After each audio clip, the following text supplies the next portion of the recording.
Well, we're a family-ran operation. This involves my grandpa and my dad, my grandmother, and my mom, and one brother, and then my wife and our 2 kids. One of them's here. He's our weekend feed truck passenger.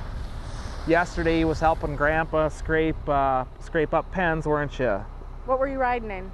The payloader? Yeah. Yeah, with the new payloader. He got it all dirty. Grandpa got it all dirty? Yeah. I think being on a family farm, just there's no better place to raise your kids. The values you can teach them, there's hands-on experiences that they can't get anywhere else, and I think that's something we both agree on and feel it's important, and to know where your food comes from and what you can give back to the land. Yeah, there's no better place to raise a family. I love what I do every day because I'm able to work outside every day. We feed probably 6,000 to 7,000 cattle a year. We are a custom feedlot. We feed a lot of other people's cattle. We have about 2,000 acres of crop ground. We raise corn, soybeans, and a little wheat.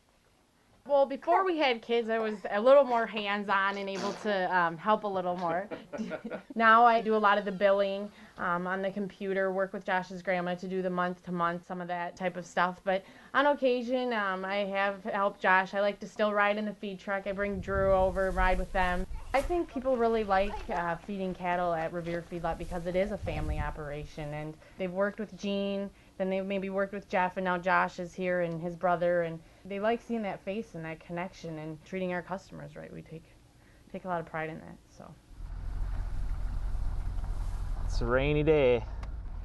The cattle don't seem to mind it. They're built to handle the elements.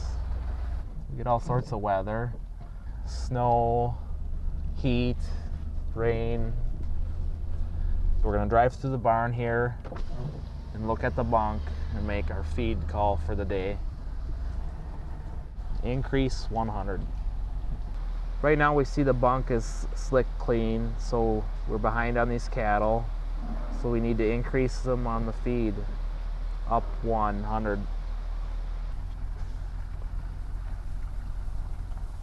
Well, this bunk here, there's just a little bit of feed in there, just like we like to see in the morning.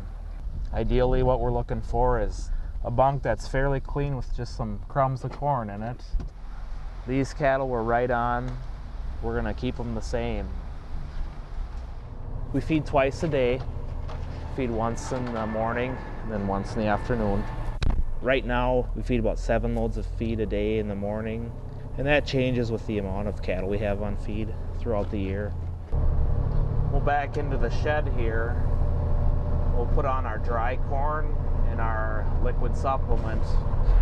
I'm gonna make a finisher 2 load, which would be our second hottest ration. And I've got 2 pens to feed it to. So I need to make a 5,000 pound finisher 2 ration.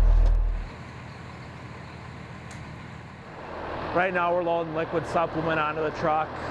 Gotta put 200 pounds onto the truck. We'll watch the scale to make sure we get 200 pounds. Now we're gonna go put on dry corn. Gotta bring the total load weight up to 1,100 pounds. Now we're gonna go back to the bunker. We'll put on our high moisture corn, our silage, and our ground hay. Now we're gonna scoop into the corn. Gotta bring our load up to 2,200 pounds. This is the wet distiller's grain we get from Atwater ethanol plant. Now we'll scoop into the silage. We'll chop about 150 to 200 acres of silage a year to meet our needs.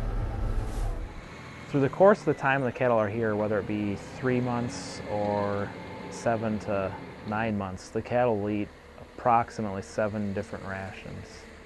These cattle look really good. They're up at the bunk waiting for feed.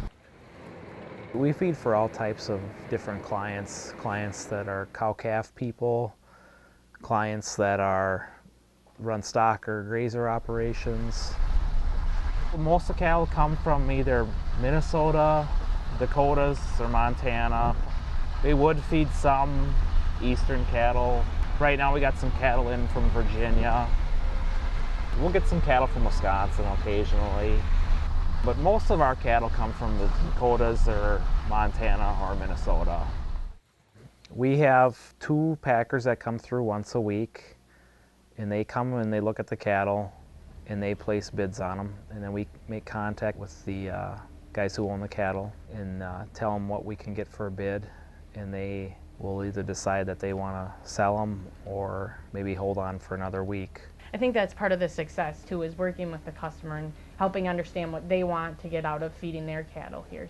Some customers want to be more hands-on when they bring their cattle in, and others maybe just start looking at it from a different perspective and give us kind of more, say, you guys handle more of it. So I think that's part of the success of the operation. We have a job that affects everybody in the world.